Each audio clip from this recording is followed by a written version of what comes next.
پارہ 21 سورہ لقمان۔ اللہ رب العالمین نے انسانوں کی ہدایت اور رہنمائی کے لیے ایک منفرد پیرائے میں اس کا نزول فرمایا۔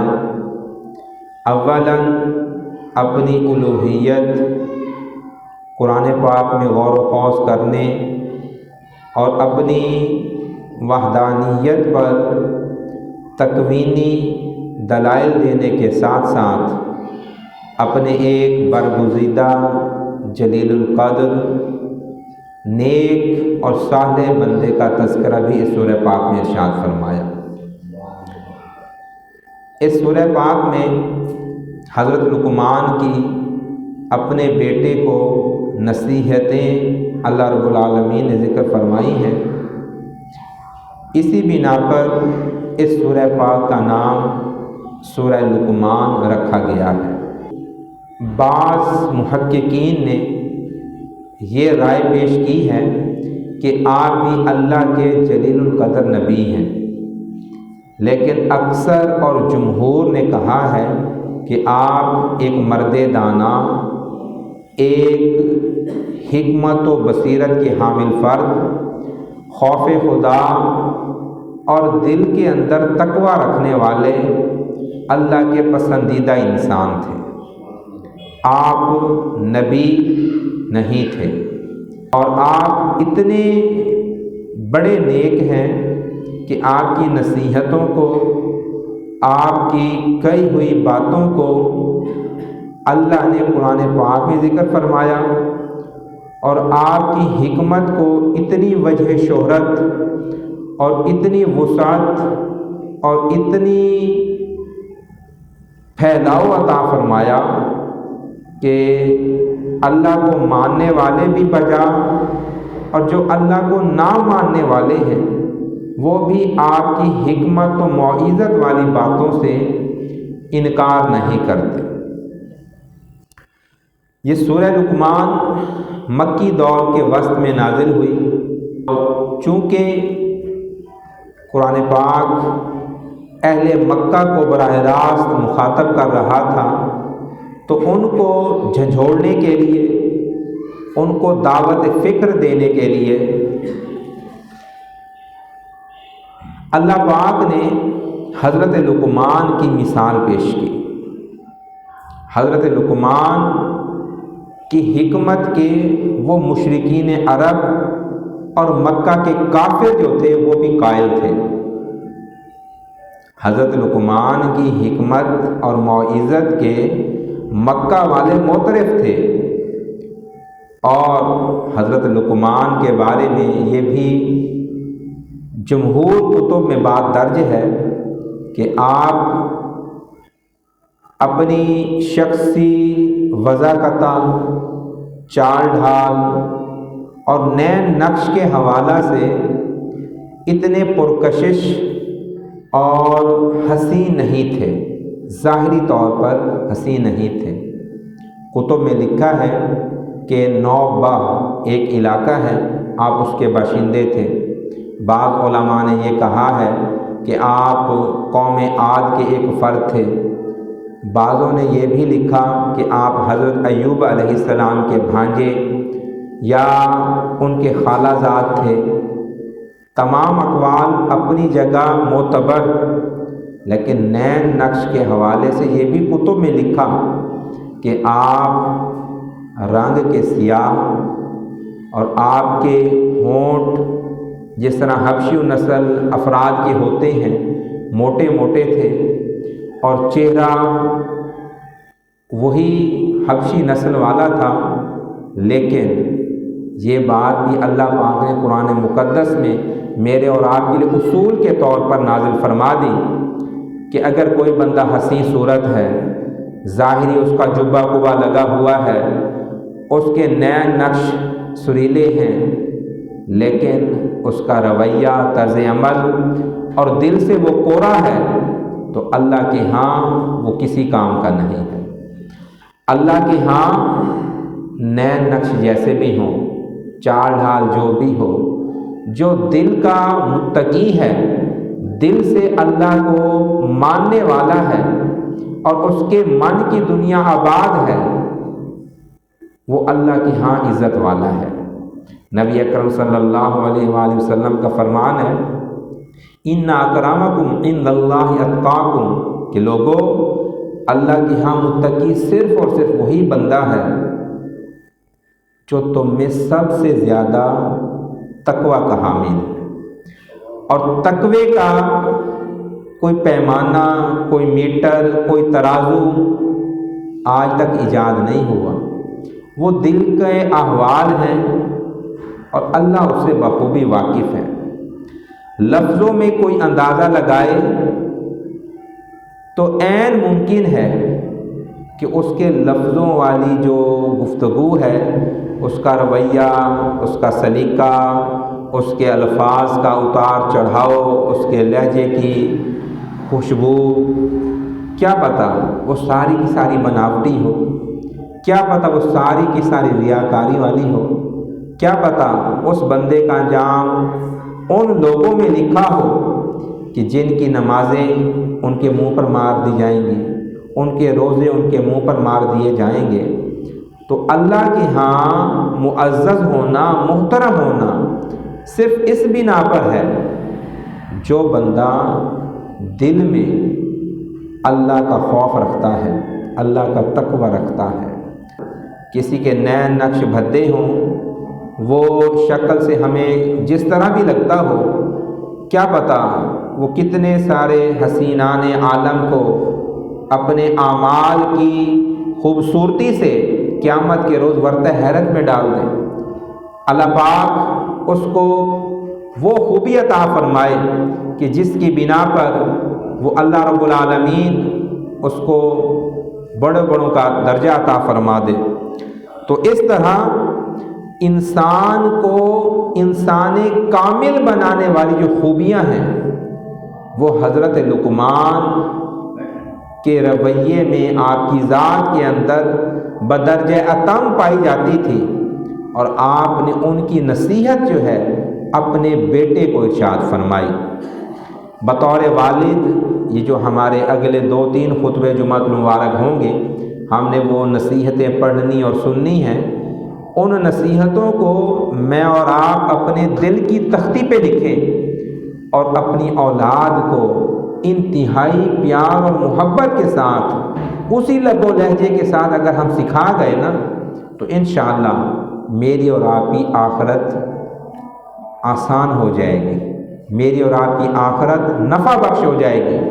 اور اگر میں اور آپ اپنی اولاد کو نیکی پر پختہ نہ کر سکے، آج ہر والد والدہ اس معاملے میں پریشان ہے کہ یہ صبح نماز کے لیے اٹھتے نہیں ہیں، سپارہ پڑھنے کے لیے بچے جاتے نہیں ہیں، ان کے ساتھ جتنا ہی زیادتی کر لیں، ان کو ساتھ جتنا سمجھا لیں، یہ اثر نہیں لیتے۔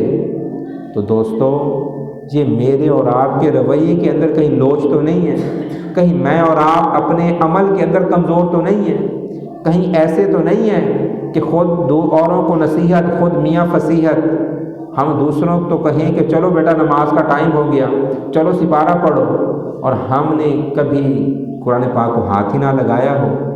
کہیں ایسا تو ہمارا عمل نہیں ہے۔ اگر ایسا ہے تو پھر ہماری اس کیل و کال والی گفتگو کے اندر اثر نہیں ہے۔ اللہ پاک فرماتا ہے وَلَقَدْ آتَيْنَا لُقْمَانَ الْحِكْمَةَ، کہ ہم نے اپنے بندے لقمان کو حکمت عطا فرمائی۔ اللہ پاک قرآن مقدس میں ارشاد فرماتا ہے وَمَن يُؤْتَ الْحِكْمَةَ فَقَدْ أُوتِيَ خَيْرًا كَثِيرًا، کہ جس بندے کو حکمت مل گئی نا، اسے خیر کثیر مل گیا۔ جس بندے کو حکمت مل گئی اس کو خیر کثیر مل گیا، اور اللہ نے اعلان کیا کہ لقمان حکمت والا ہے۔ تو سمجھیں کہ حضرت لقمان کے پاس کتنا خیر کثیر ہے جس کا اعلان اللہ پاک فرما رہا ہے۔ اور حکمت کے بارے میں پھر علماء کرام نے لکھا کہ بندے کی جو فہم و فراست ہے، حضرت ابن عباس رضی اللہ تعالیٰ عنہ بیان فرماتے ہیں کہ جو فہم و فراست ہے، جو اس کی عقل و دانش مندی ہے، اس کا نام حکمت ہے۔ اور امام فخر الدین رازی علیہ الرحمہ بیان فرماتے ہیں کہ بندے کو اگر اپنے علم کے مطابق عمل کی توفیق مل جائے تو یہ اصل حکمت ہے۔ بندے کو اپنے علم کے مطابق عمل کی توفیق مل جائے یہ اس کی حکمت ہے، اور اللہ پاک نے اس حکمت کو خیر کثیر کہا کہ یہ اصل بھلائی ہے، یہ وافر بھلائی ہے۔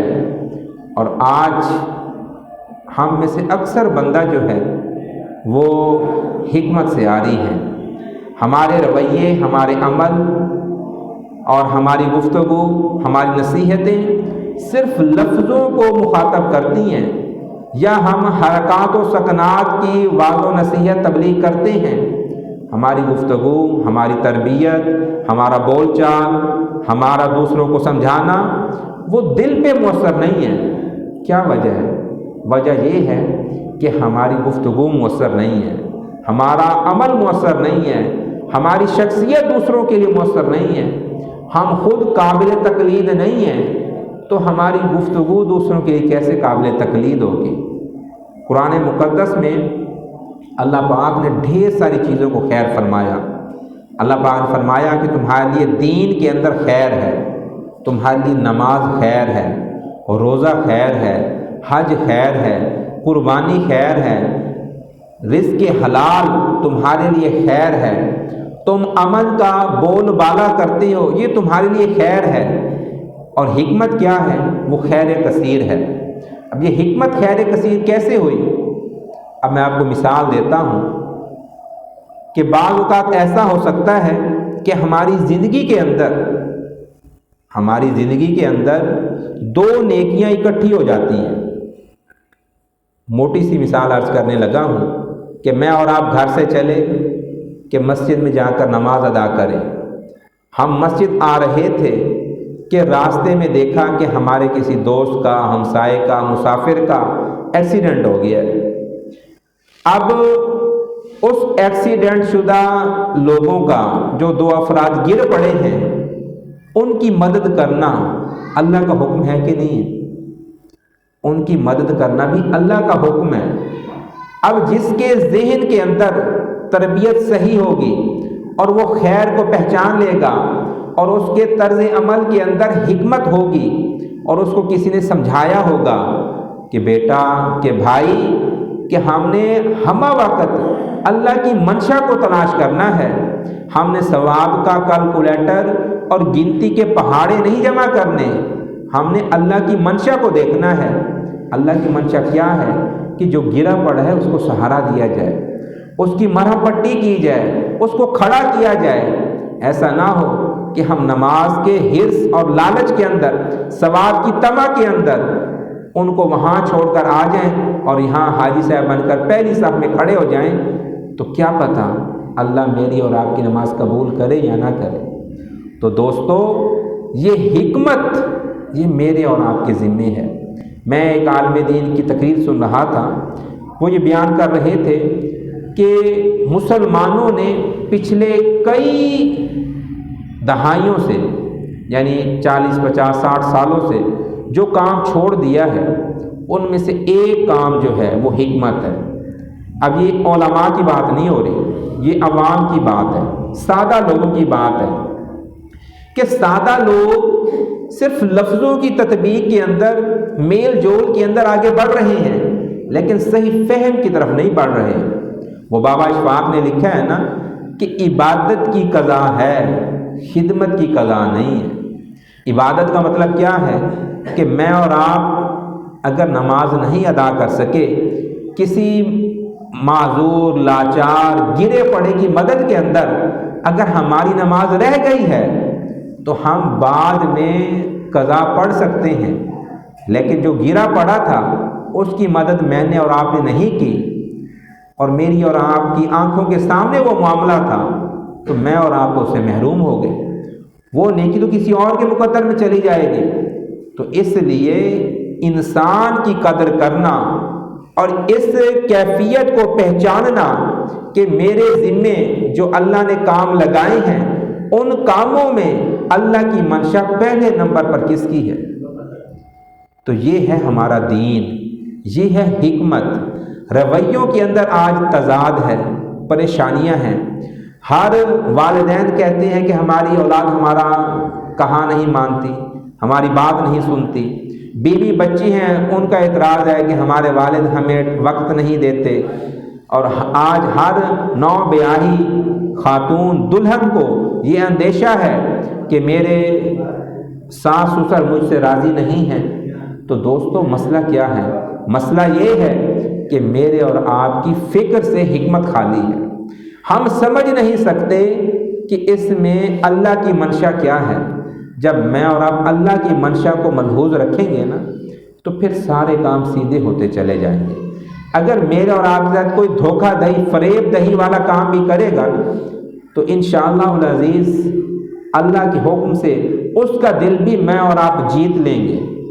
اور پھر اللہ پاک نے ارشاد فرمایا کہ میرا بندہ لقمان حکمت والا ہے، اس کی نصیحت اور موعظت بندوں کے لیے مؤثر ہے، ان کے قائل تم بھی ہو تو میرا دین سچا ہے۔ وہ کہتا تھا کہ کسی کے ساتھ شرک نہ ٹھہراؤ، اللہ کے ساتھ شرک نہ ٹھہراؤ۔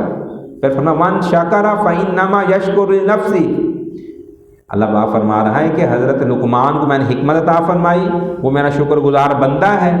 تمہارے لیے یہ ہے کہ تم بھی شکر گزار بندو، اور شکر گزاری کرتے ہوئے اس غلط فہمی کا بھی اللہ پاک نے ازالہ فرما دیا وَمَن شَكَرَ فَإِنَّمَا يَشْكُرُ لِنَفْسِهِ۔ جو کوئی اس پروردگار عالم کا شکر ادا کرے گا تو اس کا شکر اس کے لیے اپنی ذات کے لیے فائدہ مند ہوگا۔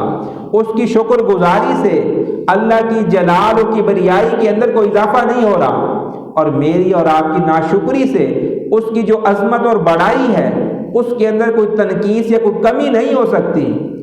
وہ تو فَإِنَّ اللَّهَ غَنِيٌّ حَمِيدٌ، وہ تو بے پرواہ ہے، وہ تو خود حمد والا ہے، تعریف کیا ہوا ہے۔ یہ میری اور آپ کی خوش قسمتی ہے کہ میں اور آپ اس کی نعمتوں پر شکر کریں اور اپنے آپ کو خوش نصیب بنائیں۔ اور اگر ناشکری کی طرف بڑھتے چلے جائیں گے تو اپنے آپ کو اللہ کی رحمت سے دور اور جہنم کا ایندھن بناتے چلے جائیں گے۔ تو دوستو اللہ رب العالمین سے دعا ہے کہ اللہ پاک مجھے اور آپ کو کہے سنے کلمات پر عمل کی توفیق عطا فرمائے۔ آئندہ جو خطبات ہوں گے 2-3 وہ حضرت لقمان کی وہ نصیحتیں ہوں گی جو انہوں نے اپنے اولاد کو، اپنے بیٹے کو کی۔